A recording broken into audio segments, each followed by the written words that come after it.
Directo y nos acompaña por fin nuestro economista de cabecera, que se ha casado, se ha ido de viaje de novios y ha vuelto, que yo no sabía si se iba a quedar por allí, pero no, ha vuelto a Córdoba TV. Bienvenido, Rubén. Muy buena, Amparo. Oye, te veo con más alegría en la cara, ¿eh? Sí, y unos cuantos kilillos más, que el viaje de novios ha sido espectacular, vamos. Pero es que si no, es que si uno no viene del viaje de novios con una maleta cargada de recuerdos, y otra de salchichones de Segovia, y habiendo comido bien, ¿para qué? Yo además, lo que digo siempre, yo hago régimen para luego poder comer sin remordimiento. Claro, claro, sin problema ninguno. Bien. Y bueno, he vuelto entre otras cosas, pues, por vosotros, que si no me quedo por ahí, es que se vive muy bien estando de viaje. Lo sabemos, y también.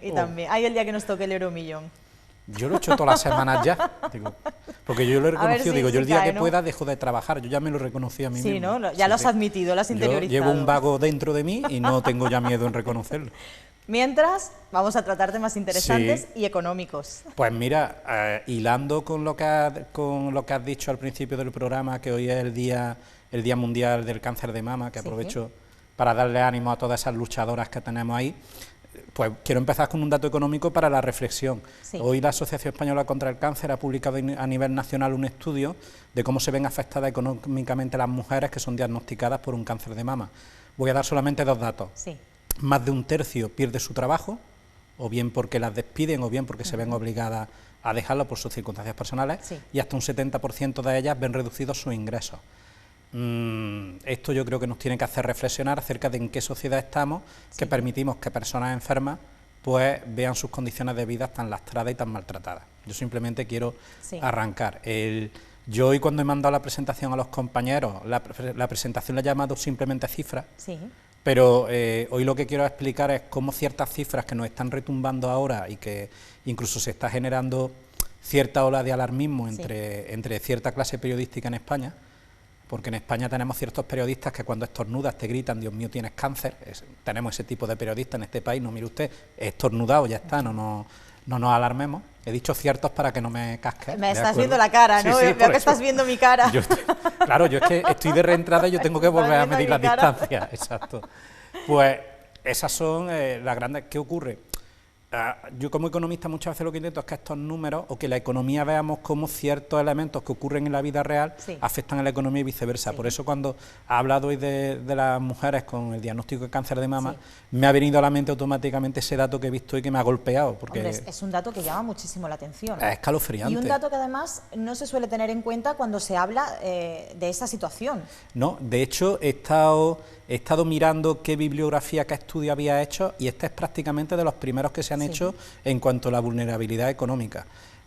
Yo creo que es muy importante para que entendamos todos que, aunque en nuestra sociedad intentamos vender esa imagen de que tenemos que ser hiperproductivos, estar todo el día haciendo y demás, que si no tienes luego una red detrás que te proteja, y la primera red tiene que ser el Estado, desde mi punto de vista, cuando tienes una enfermedad, si tu vida depende de tu salario o tu familia depende de un salario, esa enfermedad te lo quita y de repente te has quedado sin tu motor vital, sin tu motor económico familiar.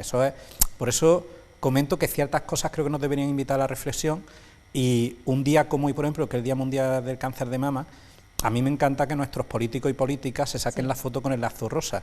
Me hubiera encantado también escuchar propuestas de que van a invertir más dinero en la lucha contra el cáncer, de que van a invertir más dinero en los tratamientos, de que van a crear una red de apoyo, de financiación de alguna forma, para que estas mujeres que pierden su trabajo se vean apoyadas, o que haya un refuerzo, o que haya una especial atención en este tipo de casos. Me encantaría escuchar eso también. Es cierto que hay que pegar un tirón de orejas. Sí, pero como has visto, he sido muy suave. Sí, ha sido muy suave. Claro, te he frenado yo antes, me ha llegado aquí como un huracán y le he dicho: Rubén, frena, que no nos queremos quedar sin programa. Queremos continuar. De momento, esto relajado, de momento. Relajado de momento. Pues mira, ¿qué más nos cuentas? Pues yo venía a hablar de que viene el coco, porque ahora han empezado... ¿Cuál de ellos? Hay tantos, pues mira, ¿cuál de ellos viene? Pues la inflación. Dios mío, la subida del IPC, pues resulta que en septiembre hemos amanecido con el dato de que el IPC interanual, es decir, desde septiembre del año pasado a este año, ha subido un 4%. El IPC, la inflación que es, pues una subida sostenida de los precios en el tiempo. Eso es lo que es un indicador que lo mide el Instituto Nacional de Estadística. Ahí tenemos ya, que hoy por fin me ha dado tiempo a mandaros la gráfica. ¿Por qué ha subido básicamente el IPC en España? ¡Oh, sorpresa! La electricidad y los combustibles. nadie lo esperaba. Sí. ¿Qué ocurre? Pues que eso afecta directamente a los gastos que tenemos en las viviendas y afecta al transporte. Nuestra sociedad, nuestra economía es una adicta a la energía. Nuestros ordenadores, nuestros smartphones, nuestras casas, nuestras fábricas funcionan con energía eléctrica.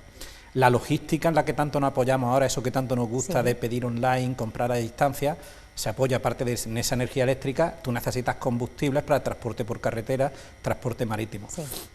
Esos elementos, unidos a que ha habido un tirón de la demanda porque se ha reactivado la economía, el crecimiento de la economía para este año creo que está en el marco de la Unión Europea, prevén que puede estar en torno a un 6% de crecimiento económico a final de año, pues ese tirón de la demanda está provocando esta subida de precios.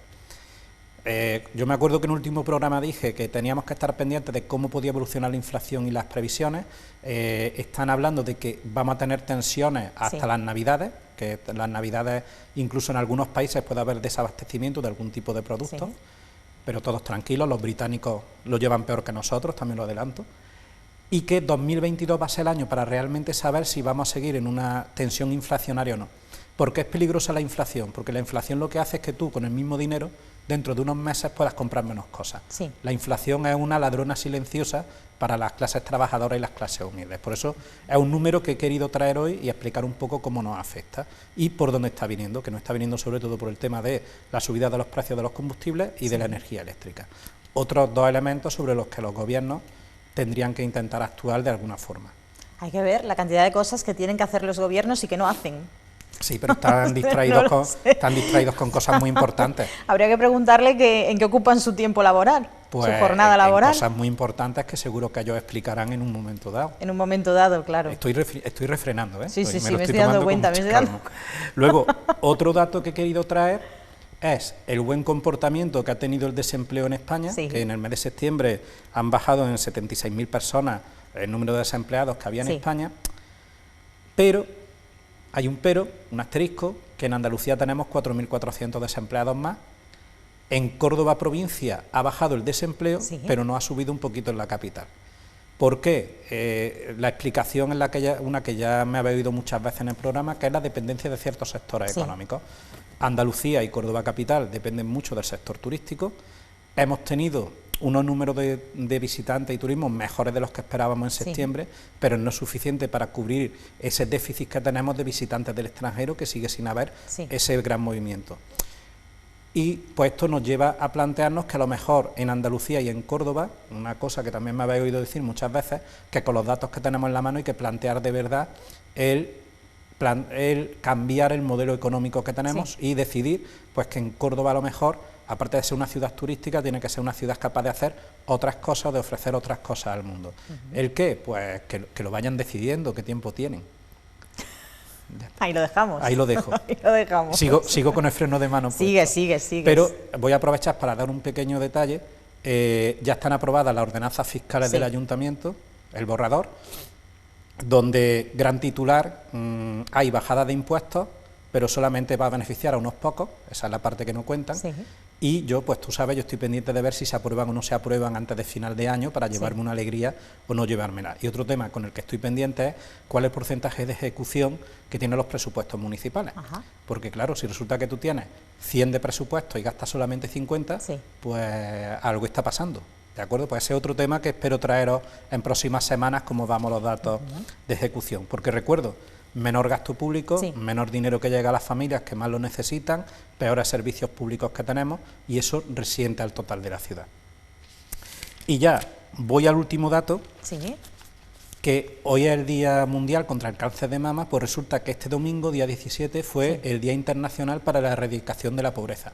Yo estaba previsto que viniera ayer, como tú sabes, hubo un problemilla de agenda y no pude estar, y yo pues hoy es el tema con el que quería cerrar. Resulta que hay si tú te vas simplemente a las estadísticas oficiales, yo me he ido en este caso a las de la Junta de Andalucía, resulta que tenemos un 35% de la población andaluza que se considera que está en riesgo de pobreza o de exclusión social. Rubén, ¿eso qué es? Porque claro, a nadie le gusta pensar que es pobre. Os lo voy a dar con datos. Se considera que está en riesgo de pobreza o de exclusión social si tú como persona individualmente ganas menos de 9.600 euros al año, o si eres una unidad familiar que tienes 2 niños menores de 14 años si ingresas menos de 26.000 euros al año en total. En esos casos ya se considera que tú eres una unidad familiar que está en riesgo de pobreza o de exclusión social. Y hay otro dato que me ha llamado mucho la atención, que hay un 8% de los hogares andaluces que tienen lo que se llama carencia de material severa. Sí. La carencia material severa es una encuesta que te hacen, donde te preguntan sobre 9 aspectos, 9 conceptos, y si 4 de ellos dices que no, estás en carencia material severa. ¿Qué te preguntan? Si tienes teléfono fijo, si tienes teléfono, si tienes lavadora, si tienes frigorífico, si tienes un automóvil en la casa, si te puedes tomar una semana de vacaciones al año, si te llega un gasto imprevisto, si puedes hacer frente a él o tienes que pedir dinero prestado, si eres capaz de pagar la hipoteca todos los meses, si a esas 9, y me dejo alguna pregunta más, si a 4 de esas dices que no, estás en una situación de carencia material severa. Ah, y hay una que, esta me la he aprendido de memoria, es si no tienes capacidad económica para cenar 2 días seguidos para almorzar carne, pescado o pollo. Son otra característica, si no puedes comer durante 2 días seguidos carne, pescado o pollo, también se te considera que estás en carencia material severa. Un 8% de los hogares a nivel de la región, yo creo que es un número que es bastante importante. Supuesto. ¿Por qué he querido traer esto? Y lo he puesto en la diapositiva. Objetivo de Desarrollo Sostenible número 1, erradicación de la pobreza. Cuando pensamos en la pobreza, nos vamos a otros continentes, a otros países, y se nos olvida la pobreza real y severa que tenemos en una ciudad como Córdoba. Esta mañana los compañeros de Cordópolis, no me ha dado tiempo a mandároslo, han sacado otro mapa magnífico del Instituto Nacional de Estadística. ¿Te acuerdas del mapa que traje, donde se veían las diferencias de renta entre los barrios? De colores.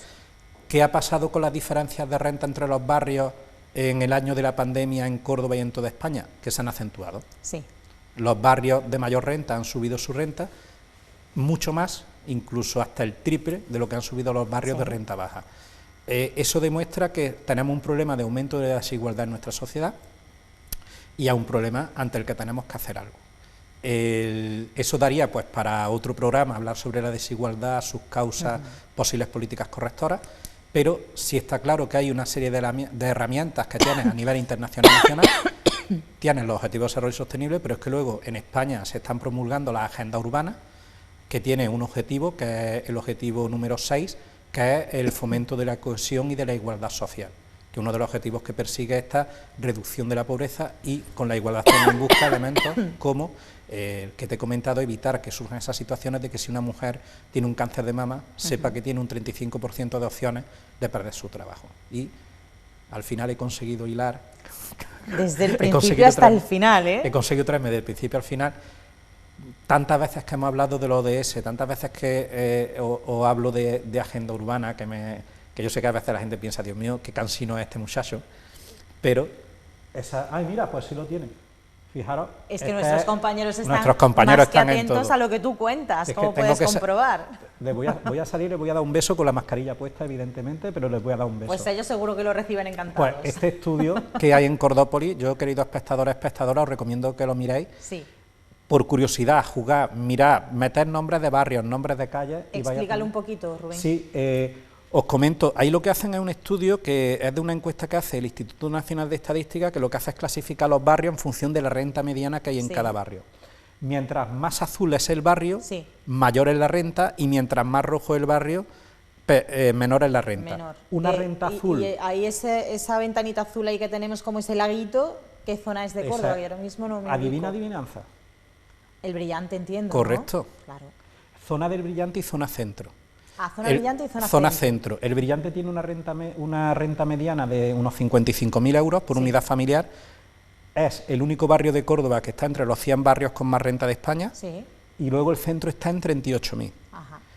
El barrio que tiene menos renta es toda la parte del sur de la ciudad, sector sur, Fuensanta, Levante y demás, donde la renta mediana está en 18.000 euros por unidad familiar. Es una diferencia realmente apreciable. ¿Qué es lo que sucede? Que además de que tenemos esas diferencias en la ciudad, se están agrandando. Este es otro de los elementos que yo le quiero poner a nuestros amigos políticos y políticas que están sentados en el ayuntamiento, que aparte de que todo de lo que debaten, que es importantísimo, que si le echaran un vistazo a esto, igual nos iría un poquito mejor a la ciudad. ¿Por qué? porque a lo mejor tienes que replantearte qué inversiones estás haciendo en la ciudad, en qué barrio lo estás haciendo y demás, y si realmente esas inversiones están sirviendo para algo. Y luego evaluar el resultado de las inversiones, que es otro elemento que somos muy débiles a nivel de política pública, no solamente en el Ayuntamiento de Córdoba, es un defecto a nivel de políticas públicas en España. ¿Lo que hacemos está sirviendo para algo? ¿Está transformando la realidad de nuestros ciudadanos y ciudadanas mejor? Esa es la gran pregunta. Pues esa es la gran pregunta que lanzamos y de la que hablaremos en breve contigo también para intentar dar respuesta. Seguiremos, claro que sí. Con amenaza terminando, claro, Rubén. No, pero es desde la... Insisto, desde el cariño, amenazamos desde el cariño. Yo he salido de casa diciéndole a mi mujer, voy a salir a hacer el bien. Yo ya vengo a la tele con ese pensamiento. Sí, ¿no? Pues haz el bien y no mires a quién. Esa es una canción del payaso Plin Plin, que yo últimamente lo escucho mucho. Te veo. Ya te tocará, ya te tocará. Cada uno con lo suyo. Cada uno con lo suyo, a ver, ¿qué le vamos a hacer? Rubén, muchísimas gracias a ti, por Amparo, estar con nosotros. A ti por dejarme entrar.